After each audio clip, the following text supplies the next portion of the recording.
Ito mga idol ang malupit. Dumalaw lang ako. Napag-isipan lang. Bigla akong ginupitan. Pero okay naman. Payag naman siya. Pero kalbo lang. Wala ako ibang dalang gamit. Clipper suklay at saka labaha. Ang masama niyan, yung labaha ko walang blade. Wala akong baon na blade. Pero tuloy-tuloy lang ang aking pagugupit. Okay lang basta matapos. Tingnan natin yung resulta kung anong kahihinatnan nito. Ang di lang maganda pagpunta ko dyan, inabutan ako ng napakalakas na ulan. Kaya kung napapansin nyo, basang-basa yung ulo ko. Sumilong man kami, pero sa puno lang. Kaya basa pa rin kahit na anong gawin. Alam nyo naman, pagka sa puno lang, tutulo pa rin. Siyempre, malakas yung ulan. Iba sana ang aming pakay. Pupunta lang ako para bisitahin lang at makita yung bibi na dinala ko. Yun nga lang, ng itlog na misa. 13 yung nilimliman, pero dalawa lang ang nabuhay. Kasi kasusyo yung daga. May parte rin daw ba sila? Kaya habang maliit pa, tinitira na nila. Walang magawa ang nag-alaga, kundi pagbigyan yung mga daga kasi parte nga naman nila yun. May bago na naman ngayon, lilimlim na naman sila. Alam nyo ba kung ilan ang nilimliman nila? Hindi nyo naman masasagot, kaya sasabihin ko na 13 na itlog lang. Aywan ko lang kung mamimisa lahat. Sana pag napisa, kunti lang ang kunin na parte ng daga. Sa 13 na itlog na yun, sana may matira kahit 5. Sa daga na yung sobra.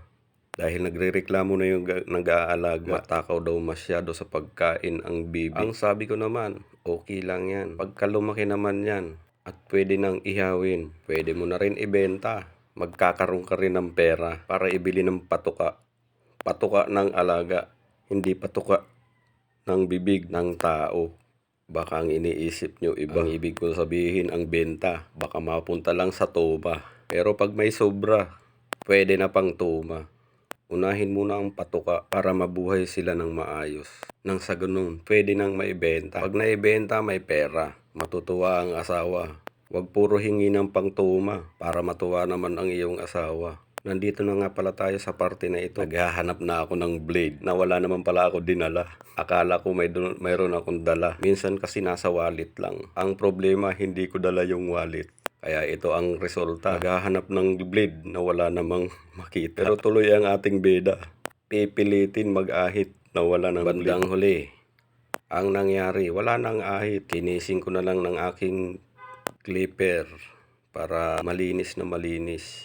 Ang galing ng ating bida, o diba? Walang blade, nagkunwaring nag-ahit. Lulugo-lugo ang ating bida kasi parang nakonsensya. Kinalbo na nga, wala pang magandang resulta. Pero pinipilit kung anong magagawa. Ayos lang. Kasi kalbo ka naman talaga. Wala ka ring magawa, o diba? Kaya tuloy ang ating bida.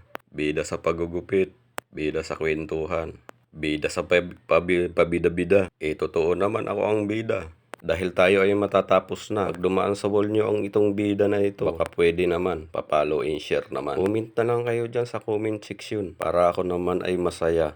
At least nakarating sa inyo ang aking bida na ibinibida. Nasa totoo lang, pabida-bida.